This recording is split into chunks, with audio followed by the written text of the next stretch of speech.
Estamos aqui para trazer uma entrevista especial com a doutora Sâmia Khalil e nós vamos falar hoje sobre o tabagismo. A Organização Mundial da Saúde destacou que a principal causa de morte evitável do mundo é o tabagismo, tendo o óbito anual de mais de 6 milhões de pessoas. A gente sabe que o tabagismo ele traz aí mudanças físicas, o fumante desenvolve problemas psicológicos e também respiratórios. E eu tenho certeza que muita gente não sabe, ou pelo menos já ouviu falar, mas não tem muitas informações, de que a fisioterapia pode ser empregada aí para que você faça um tratamento e volte a ter qualidade de vida. Isso mesmo, você fumante que quer parar de fumar, você que quer voltar a ter aí a possibilidade de realizar atividades físicas e outras situações do dia a dia, pode ter essa tranquilidade fazendo tratamento também com a fisioterapia. E é por isso que nós vamos conversar com a doutora Sâmia, que é de Assis Chateaubriand, mas está morando em Curitiba, atende lá também na capital e hoje estará conversando com a gente sobre esse tema. Doutora. Jean, primeiramente eu gostaria de agradecer o convite, de estar aqui na minha cidade natal e falar um pouquinho do meu trabalho, que hoje eu realizo em Curitiba. Sou fisioterapeuta intensivista no Hospital Cajuru. Para quem não conhece, então, intensivismo é área de UTI, né? E sou especialista também agora, me tornando mestre em fisioterapia respiratória também. Fisioterapia respiratória. Vamos falar mais sobre isso, doutora. É uma área específica da fisioterapia, é uma área de forma ambulatorial e hospitalar que a gente emprega, né? Hoje existem clínicas de pneumologia que trazem a fisioterapia respiratória. Então, as doenças respiratórias mais conhecidas, a asma, né, a bronquite. Então, pessoas que têm doenças respiratórias e precisam de um tratamento específico, além do medicamentoso. O ideal é que todos esses pacientes, todas essas pessoas fizessem, né, esse tratamento coadjuvante com tratamento medicamentoso, né, otimiza o tratamento. E hoje também nós temos os tratamentos específicos para quem é fumante, para quem fuma, tanto para a cessação do tabagismo, né, as orientações de forma preventiva também, assim como o tratamento de quem já tem uma patologia gerada por essa doença, que é causada pelas lesões do cigarro. Antes da entrevista nós estávamos conversando sobre a questão, por exemplo, do eczema. Tem muita gente que tem, outros não tem essa doença e de repente surgem algumas dúvidas. E o que a doutora tem para trazer de novidades aí para esses ouvintes? O meu tema de mestrado é um tratamento de intervenção de exercício físico para pacientes que têm DPOC. DPOC é uma doença pulmonar obstrutiva crônica, que é o chamado de efizema pulmonar, que nós mais conhecemos, tá? Então, essa doença crônica, então, a partir do momento que o indivíduo ele adquire, não tem cura, né? Ele vai permanecer até o resto de sua vida com essa doença e é gerada pelo cigarro. Então, o meu tema de mestrado é que a gente faça exercício físico com essas pessoas e essas pessoas usam oxigênio em casa. Então, na fase terminal dessa doença, ou na fase mais grave, né, de média grave, os pacientes precisam de uma reposição de oxigênio. Então, eles ficam restritos em casa usando oxigênio. O que eu tenho para falar para vocês hoje é de forma de orientação, além de mostrar um pouquinho do trabalho. É uma doença que não tem cura, o efizema pulmonar, que é uma destruição das regiões onde o pulmão tem a troca dos gases, que é do oxigênio, troca para o sangue, e esse sangue então distribui o oxigênio para o corpo.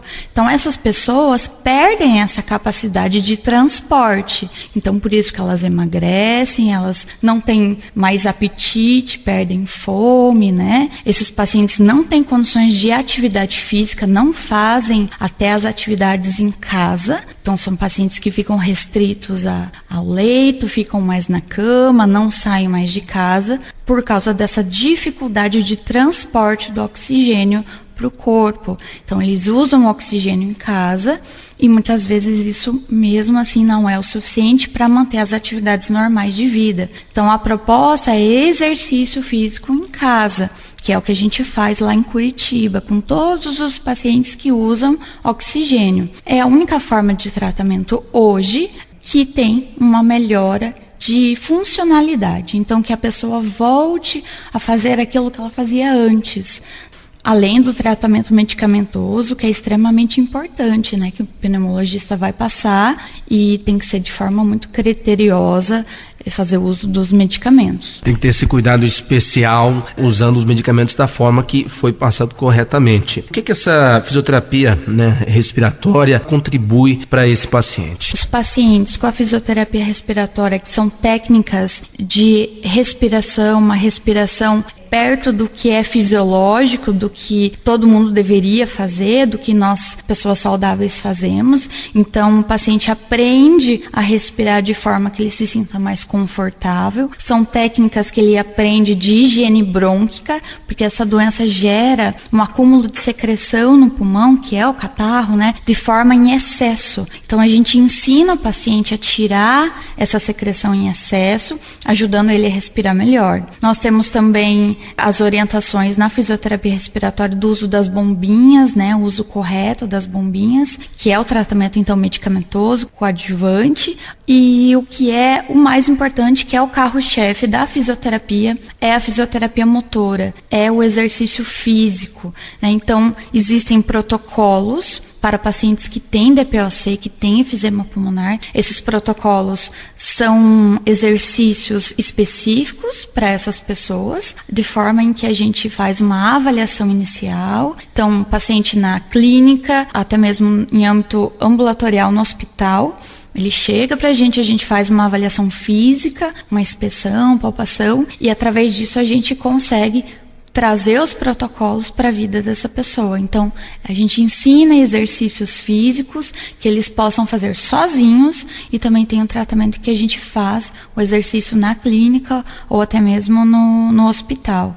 O carro-chefe da fisioterapia respiratória são os exercícios respiratórios, mas junto com o adjuvante a gente realiza a fisioterapia motora, que é para trazer funcionalidade para esse indivíduo. E falando sim em funcionalidade, para aqueles pacientes que estão ouvindo nesse momento, pessoas que ainda não tiveram oportunidade de ir em Curitiba e conhecer esse trabalho, mas que têm vontade de parar de fumar e por causa do cigarro estão passando por dificuldades, talvez até a obesidade, também tem um recado especial para esses pacientes? Com certeza. Então, toda cidade, todo município, ele tem o posto de saúde. O posto de saúde muitas vezes engloba o profissional, o fisioterapeuta, hoje é preconizado, né? É uma obrigatoriedade. E caso não tenha esse tipo de profissional, na unidade básica de saúde, que é onde ele vai trazer os exercícios, orientações, tem também as orientações que a gente faz. Tem internet hoje que ajuda muito, né? As pessoas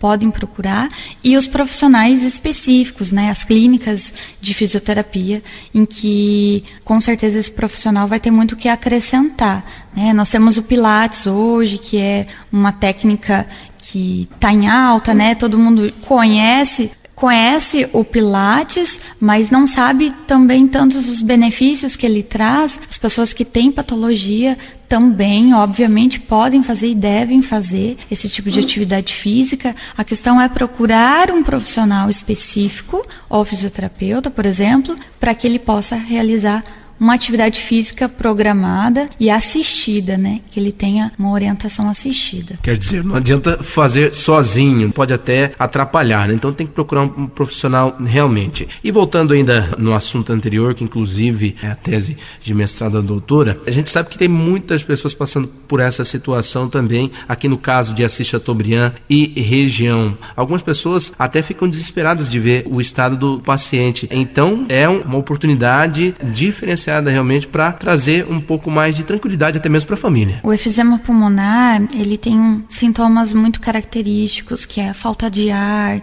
o paciente ele não consegue mais fazer as atividades que ele fazia antes, muitas vezes até tomar banho sozinho, ele não consegue mais, ele precisa tomar banho sentado. Se ele não faz o uso de oxigênio, já provavelmente tem uma indicação para isso, mas como o serviço é um serviço que demora muito para acontecer no Sistema Único de Saúde, principalmente aqui, né, em regiões que a gente vê que são regiões mais afastadas do centro, vamos dizer assim, né, da região central, nós vemos que a família, sim, ela desconhece porque tudo isso acontece e gera esse desconforto, essa ansiedade na família. Então, eu sempre falo que um paciente doente, um familiar doente, não é só ele que adoece, a família inteira adoece, porque geram consequências psicológicas, como você havia comentado no início, além das alterações físicas. É importante que a família procure ajuda e mesmo que esse paciente tenha uma resistência, como que às vezes tem, né, para realizar o tratamento, é importante ter essa orientação, então ter um profissional que oriente. É como a gente sempre diz, santo de casa não faz milagre, né? Mas é importante que a família esteja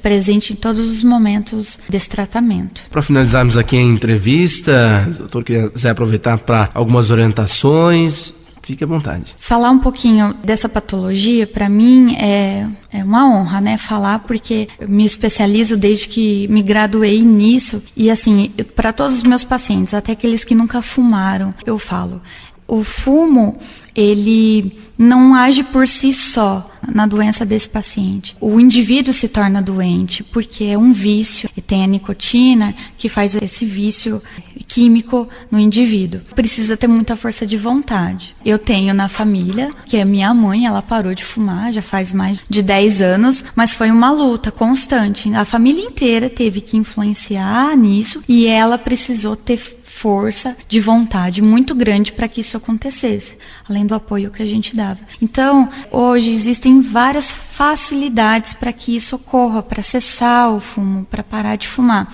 Nós temos adesivos de nicotina, que o indivíduo pode comprar até na farmácia mesmo e fazer o uso, claro, com orientação, né? Fazer o uso do adesivo, ele por si só não vai fazer você parar de fumar, mas ele ajuda na questão do vício químico que existe da nicotina. Tem as piteiras, né, que fazem o acúmulo lá da nicotina na piteira, então o fumo acaba sendo diminuído aos poucos, né? A quantidade de cigarros é diminuído conforme passam os dias. Isso ajuda para cessar, né, o tabagismo.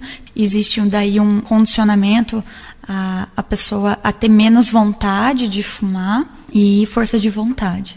Eu acho que tendo tratamento, tendo orientação profissional e muita força de vontade, é possível para qualquer indivíduo. Nós queremos agradecer à doutora Sâmia pela entrevista cedida aqui para nós. Já havíamos combinado já há algum tempo, mas não tínhamos conseguido. E agora, essa oportunidade de contar com a doutora aqui nos estúdios da Rádio Jornal para tratar desse assunto tão importante e que isso sirva de motivação para que aqueles que estão nos ouvindo e são fumantes consigam, com muita força de vontade, com orientação do profissional da medicina, parar de fumar para que tenham mais qualidade de vida e sigam respirando bem, isso que é importante.